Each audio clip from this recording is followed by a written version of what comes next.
Exam तेजी। सो जैसा कि आप लोग जानते हैं, एनटी के द्वारा जो है नोटिफिकेशन आ गया है for admission to undergraduate courses for the academic session 22-23। और बहुत दिन से ये वेट किया जा रहा था कि जो न्यू पैटर्न होगा, जो यूनिवर्सिटी के एडमिशन के लिए, स्पेशली आपका यूजी कोर्सेज के लिए, वो न्यू पैटर्न क्या होगा, उसका सिलेबस क्या होगा, स्ट्रक्चर क्या होगा। तो उन सारी चीज़ों को अब जो है हम लोग देख सकते हैं कि वो पैटर्न, स्ट्रक्चर, सिलेबस क्या होगा। और यूजीसी के द्वारा जो बताया गया था, कुछ दिन पहले ही नोटिस आ गया था कि आपका एनडी के वेबसाइट पे नोटिफिकेशन आ जाएगा। तो वो नोटिफिकेशन आप जैसा कि देख सकते हैं 26 ऑफ मार्च 2022 को आ गया है। और इसका जो सब्जेक्ट है, conduct of common university entrance test, CUET। और CUET, और ये जो आया है ये सिर्फ यूजी प्रोग्राम के लिए है, अभी पीजी के लिए नहीं आया है। तो पीजी के लिए भी अभी हम लोगों को देखना बाकी है। ठीक है, तो ये सिर्फ आपका अंडर ग्रेजुएट कोर्सेज के लिए है। तो एक चीज जो क्लियर हो गया है कि जो आपका जो एग्जाम होगा वो एनटीए के द्वारा कंडक्ट कराया जाएगा। जो अंडर ग्रेजुएट का जो ऑनलाइन एग्जाम होगा, ऑनलाइन क्यों? क्योंकि यहाँ पे क्लियरली लिखा हुआ है कंप्यूटर बेस्ड टेस्ट जो है आपका होगा, CBT।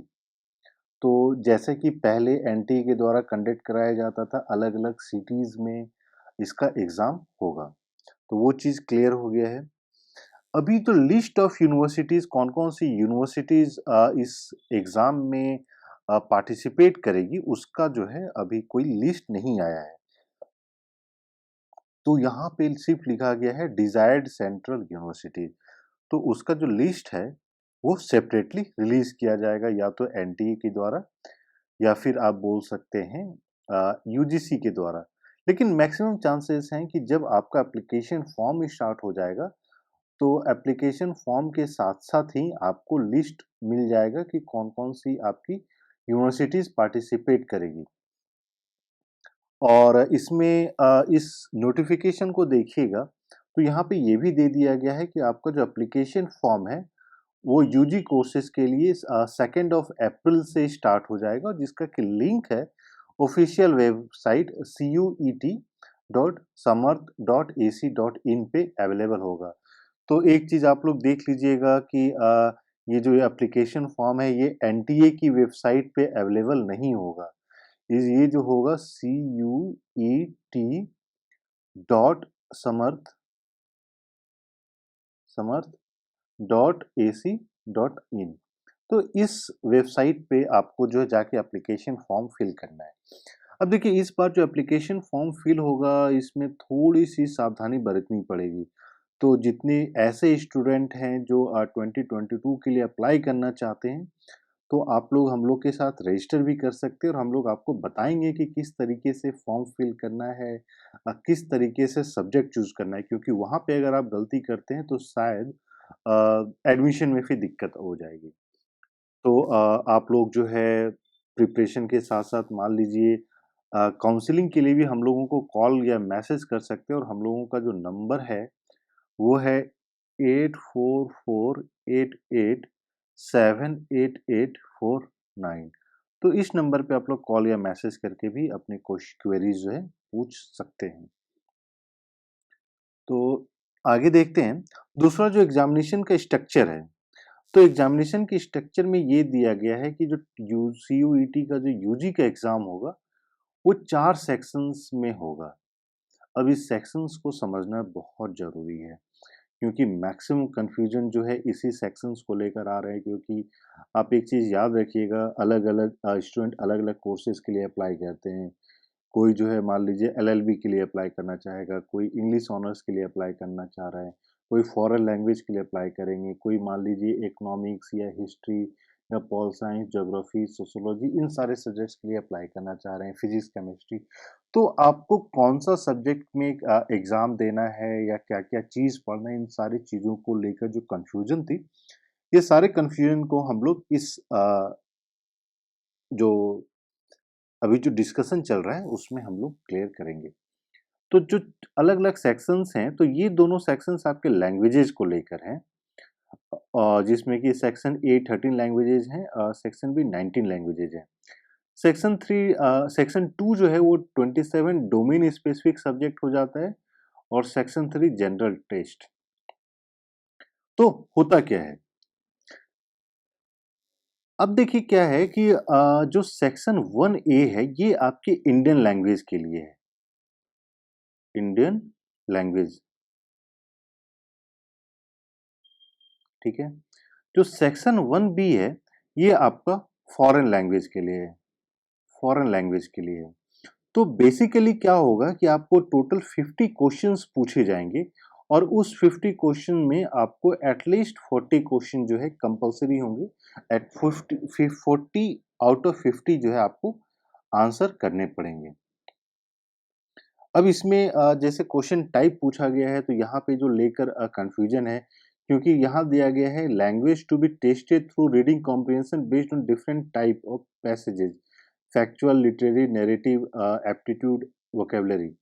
तब सवाल यही हो जाता है कि मान लीजिए कोई फॉरेन लैंग्वेज अगर जर्मन में अप्लाई करता है, तो क्या उसके लिए जर्मन में क्वेश्चन पेपर आएगा?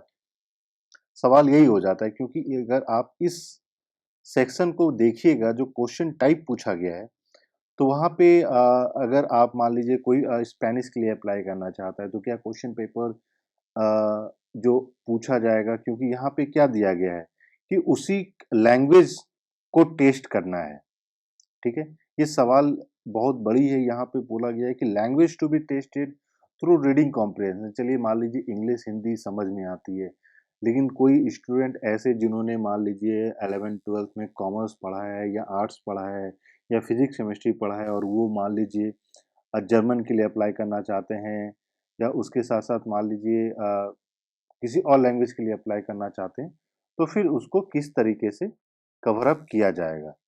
तो वो एक बहुत बड़ी क्वेश्चन है जिसको कि हम लोग सेपरेटली डिस्कस करेंगे कि इसका क्या प्रोसीजर होगा, ठीक है। और यहाँ पे जो आपको दिया गया है कि टोटल 13 लैंग्वेजेज हैं, और आपको इन्हीं 13 लैंग्वेजेज में चूज करना है। किस तरीके से चूज करना है वो भी आप नीचे उसके बारे में भी कुछ डिटेल्स है, वो भी हम लोग आपको शेयर करेंगे, ठीक है। देयर लिखा गया है क्या, there are 19 languages, any other language apart from those offered in section 1 में बी चूजन। तो सेक्शन 1 में जो है सेक्शन 1A में बेसिकली जो मैंने बताया, सेक्शन 1A में आपका इंडियन लैंग्वेज है, और सेक्शन 1B में लिस्ट ऑफ फॉरेन लैंग्वेज है, ठीक है। अब आते हैं जो नेक्स्ट सेक्शन है, जहां दिया गया है कि आपको डोमेन लैंग्वेज चूज करना है। सेक्शन 2 में है डोमेन सब्जेक्ट्स, तो दिया गया है there are 27 domain specific subjects offered. यहाँ पे भी जो आप तरीका है, और यहाँ पे एक कंडीशन क्या है कि आप टोटल 6 ही चूज कर सकते हैं, एनी 6, एनी 6 सब्जेक्ट्स आप चूज कर सकते हैं। और ये जो 6 सब्जेक्ट्स है in addition to those in section 1A and B, 1A and 1B के अलावा 6 चूज कर सकते हैं, ठीक है। ये नहीं है कि आप इसको टोटल मिला के 6 चूज करना है, तो इस चीज को क्लियर करना है, ठीक है। अब डोमेन सब्जेक्ट है बेसिकली वो सारे सब्जेक्ट जिसके लिए आप अप्लाई करते हैं साइंस और आर्ट्स कॉमर्स वाले कोर्सेज में। फॉर एग्जांपल पॉलिटिकल साइंस हो जाता है, history, economics, sociology, physics, chemistry, botany, zoology, statistics, mathematics, तो ये सारे। और क्वेश्चन को देखिएगा तो यहाँ पे भी आपके 40 क्वेश्चंस आउट ऑफ 50 जो है पूछे जाएंगे। और अगर आप मान लीजिए क्वेश्चन का स्टैंडर्ड देखते हैं, तो दिया गया है आपके सारे एमसीक्यू होंगे, और एनसीईआरटी क्लास 12 के सिलेबस पे ही सारा चीज निर्भर होगा। और यहाँ पे भी टाइम ड्यूरेशन जो दिया गया है 45 minutes for each domain specific subjects. तो यहाँ पे एक चीज जो निकल कर आती है कि आपका डिफरेंट डोमेन सब्जेक्ट्स के लिए डिफरेंट डे एग्जामिनेशन होगा, या उसका हर एक सब्जेक्ट के लिए अलग अलग स्पेसिफाइड टाइमिंग किया जाएगा। फॉर एग्जांपल हो सकता है अगर जुलाई में एग्जाम हो रहा है तो 20th को हो सकता है, इकोनॉमिक्स को हो, 21st को हो सकता है, ज्योग्राफी का एग्ज़ाम हो और आपका जो टाइम ड्यूरेशन होगा वो 45 मिनट्स ही होगा। तो जिस तरीके से यहाँ पे दिया गया है कि डोमेन स्पेसिफिक सब्जेक्ट से ही आपसे क्वेश्चन पूछे जाएँगे, तो हो सकता है जितने लोग पॉलिटिकल साइंस के लिए अप्लाई कर रहे हैं, तो आपको पॉलिटिकल साइंस से ही क्वेश्चन पूछा जाएगा। तो जिस तरीके से जेएमआई में जो एडमिशन प्रोसेस अभी तक 2021 तक जो फॉलो किया गया था, तो वहाँ हम लोगों ने देखा था कि अगर आप जो है इकोनॉमिक्स के लिए अप्लाई करते हैं, तो मोस्टली जो क्वेश्चंस पूछे जाते हैं, वो इकोनॉमिक्स से ही होते हैं। अगर आप मान लीजिए फिजिक्स के लिए अप्लाई करते हैं, तो क्वेश्चन जो पूछे जाते हैं, वो मोस्टली फिजिक्स से ही होते हैं। तो सेम प्रोसेस यहाँ पे भी होगा। और अगर आप 6 डिफरेंट डोमेन में अप्लाई करते हैं, तो आपको 6 डिफरेंट एग्ज़ाम देना होगा। क्योंकि इस चीज़ को अगर आप रीड करते हैं, तो इंटरप्रेट वैसे ही किया जाता है। क्योंकि यहाँ पे लिखा गया है 45 minutes for each domain specific subjects. Each domain specific subjects का मतलब हो गया कि अगर आप 6 डोमेन चूज़ कर रहे हैं, तो आपको 6 एग्ज़ाम देना होगा और 45 मिनट्स ईच। अब ये 45 मिनट्स ईच ऐसा नहीं है कि आपको लगातार दे देना है, ठीक है? क्योंकि ऐसा भी हो सकता है कि वो आपका टाइम क्लैश कर सकता है। अलग-अलग लोगों के अलग-अलग एग्ज़ाम्स होंगे, तो उसमें बेस्ट तरीका यही है कि डेट और शेड्यूल वाइज़ आपका जो है हो सकता है 1 दिन में 4 अलग-अलग सब्जेक्ट्स के एग्ज़ाम हो जाएँ और जो भी डोमेन स्पेसिफिक आपने फ़िल किया है, उसमें आप जाके एग्ज़ाम दे सकते हैं। इस चीज़ को लेकर हम लोग सेपरेटली और डिटेल में भी आपको बताएँगे। नेक्स्ट आ जाता है सेक्शन 3। सेक्शन 3 है general test for any such undergraduate program और programs being offered by the university where a general test is being used for the admission। तो अब सवाल ये आती है क्योंकि बहुत सारे लोगों का कंफ्यूजन था कि जो फॉरेन लैंग्वेज है, क्या वो इसमें आएगा, जनरल टेस्ट में आएगा? क्यों? क्योंकि अभी तक क्लेरिफाई नहीं किया गया है कि किसमें क्या होगा क्योंकि जनरल टेस्ट में जो सब्जेक्ट्स डाले गए हैं 1, 2, 3 में आपको वहाँ ऑलरेडी क्लियरली स्पेसिफाई किया गया है। लेकिन सेक्शन 3 के जो जनरल टेस्ट हैं, उसको लेकर कोई भी क्लैरिफिकेशन नहीं की गई है। तो देखिए बहुत सारे ऐसे कोर्सेज़ होते हैं फॉर एग्ज़ाम्पल बीबीए का जो कोर्सेज़ होता है या बीएड का जो कोर्स होता है, तो वो सारे के लिए शायद जो है, ये आपको सेक्शन 3 या जनरल टेस्ट का एग्ज़ाम देना पड़ सकता है, ठीक है? और इसका अगर आप सिलेबस देखते हैं तो general knowledge, general current affairs, mental ability, numerical ability ये सारा चीज़ आपको कवर अप करना पड़ेगा। एक बार अब देखते हैं लैंग्वेजेज़ जो सेक्शन 1A है, ये है आपका सेक्शन 1A।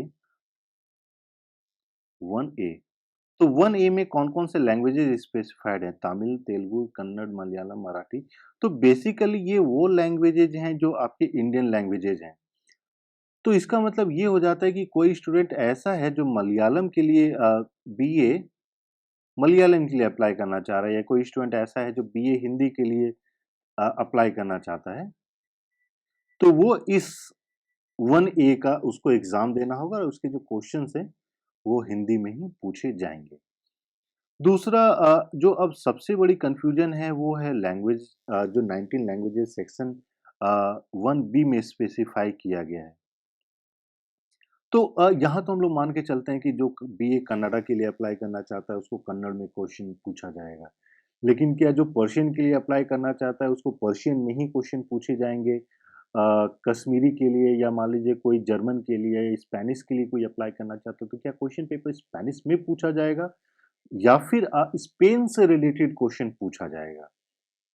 तो चांसेस अगर आप मेरे से पूछिएगा तो apart from the Indian languages chances ये हैं कि आपको इन लैंग्वेजेज़ से रिलेटेड क्वेश्चंस पूछे जाएँगे। तो एक हम लोग सेपरेट डिस्कस करेंगे कि एक्सपेक्टेड क्या-क्या क्वेश्चंस जो हैं, जो फॉरेन लैंग्वेज से रिलेटेड है वो पूछे जा सकते हैं, ठीक है? तो फॉरेन लैंग्वेज से रिलेटेड हम लोग स्पेसिफाई अभी करेंगे आगे कि क्या-क्या हो सकता है क्योंकि अभी तक कोई भी डिटेल्ड सिलेबस लेकर नहीं आया है। और ये अपने आप में थोड़ा-सा कन्फ्यूजिंग है, तो बहुत सारे स्टूडेंट जो पैनिक कर रहे हैं, तो हम लोग डिस्कस कर रहे हैं और भी यूनिवर्सिटी के प्रोफ़ेसर्स के साथ कि क्या-क्या हो सकता है। और उनके तरफ से जो भी इंफॉर्मेशन दी जाएगी तो उसको लेकर हम लोग आपके साथ डिस्कस करेंगे। डोमेन स्पेसिफिक सब्जेक्ट बेसिकली हो जाता है आपका जो अंडर ग्रेड लेवल पे अलग अलग यूनिवर्सिटीज़ में पढ़ाई जाती है।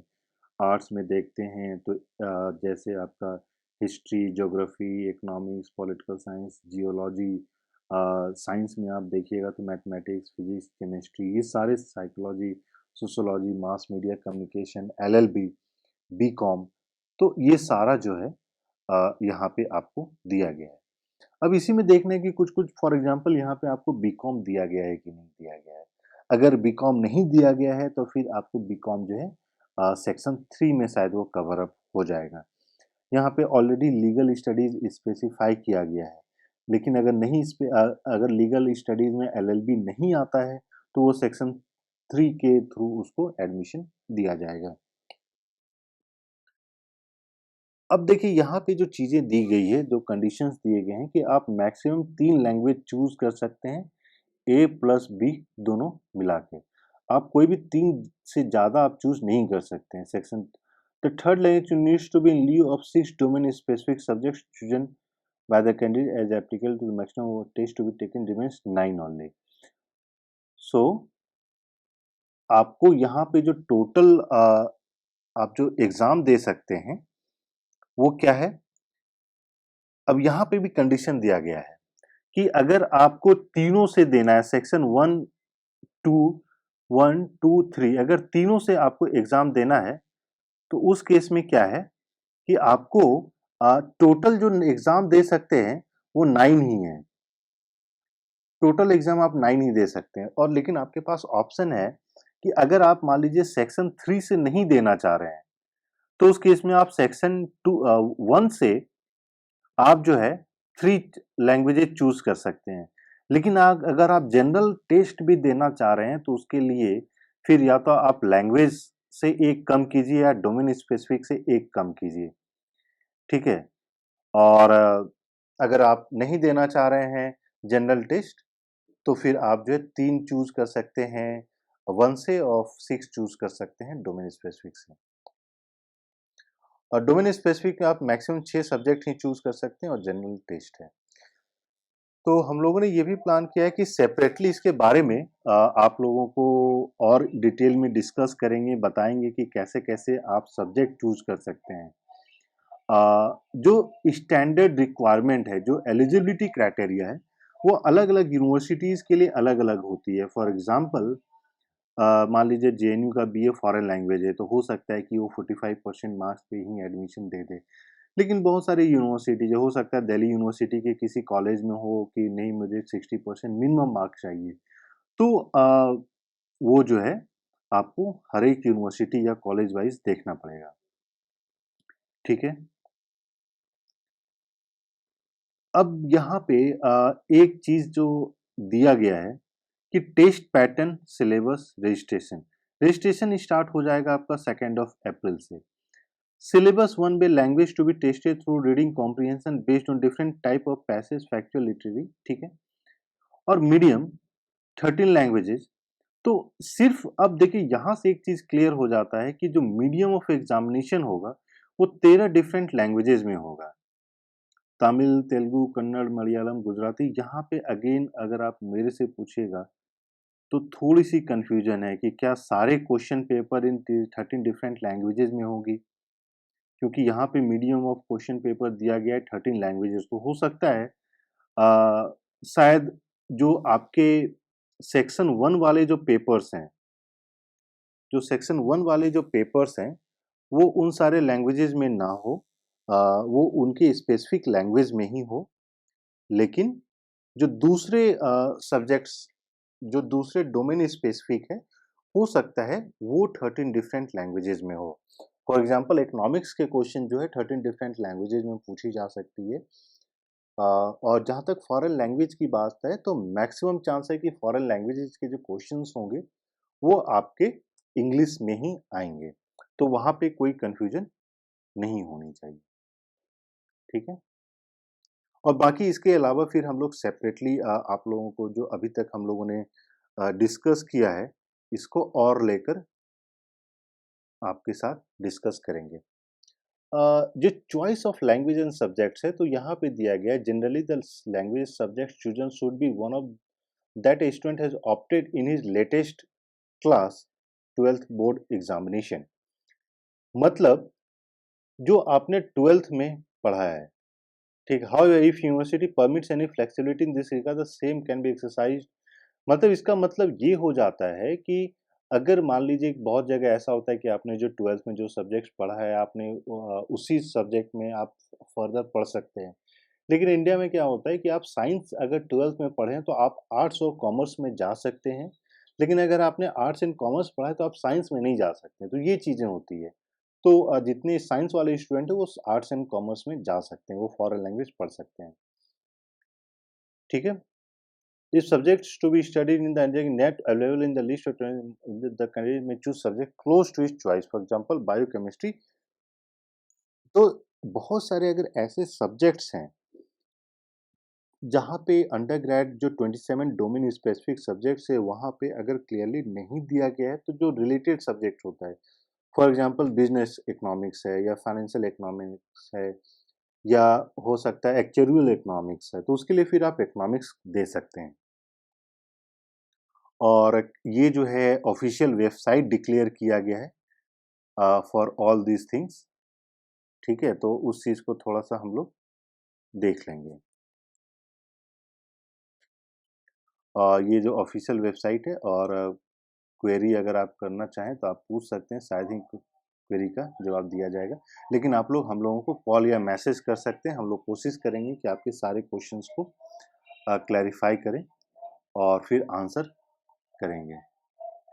तो आप लोग हम लोग को कॉल या मैसेज भी कर सकते हैं और हम लोग आपके सारी क्वेश्चंस का आंसर करते चले जाएंगे। हम लोगों का नंबर है 8448878849 और वीडियो के डिस्क्रिप्शन में आपको एक गूगल फॉर्म भी मिलेगा, उस गूगल फॉर्म को फिल कर दीजिए सो दैट जो भी लेटेस्ट अपडेट है वो हम आपके साथ शेयर कर सकें।